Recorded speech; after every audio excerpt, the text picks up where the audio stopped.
TGBII Tagaligtas Guardians Brotherhood International Incorporated, tagapagpatuloy ng mga adhikain sa kapatirang guardians, aalalay sa bagong lipunan, igagalang ang batas, gagampanan ang tungkulin sinumpaan, at mamamalaging sumunod sa utos ng Diyos. Founding Chairman Hart, TGBII.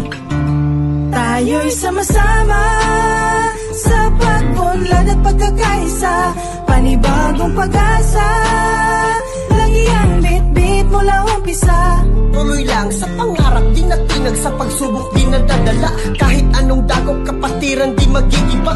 Laging nakatayo, di nagpaiwan, kailanman mananatiling matatag ugat ng aming samahan. Ito ang aming kapatirang may kabutihang hangarin at handa na sumagasa sa nagbabalak harangin. Aming mga adhikain tungo sa mabuting bagay, mas lalong lumalago dahil may Diyos na kaagapay. Kapit bisig, pananalig sa taas na katuon, anumang dagok, di basta matitibag ang pundasyon. Tila umaapoy, lumalakas ang aming samahan upang ipagpatuloy ang aming mga nasimulan. Tayo'y sama-sama sa pag-unlad at pagkakaisa, panibagong pag-asa, lagi ang bit-bit mula umpisa.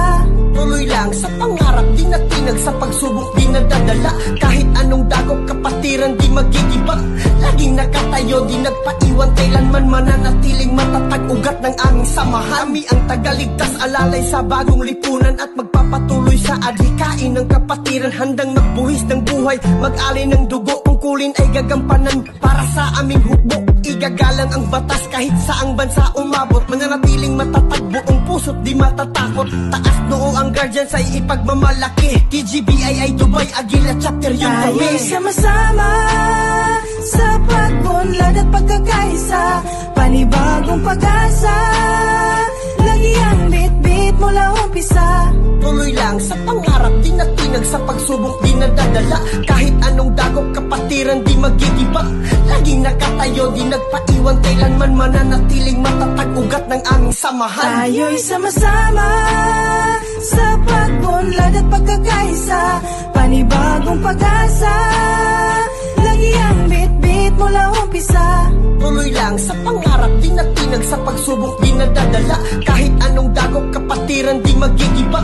Laging nakatayo, di nagpaiwan, kailanman mananatiling matatag ugat ng aming samahan.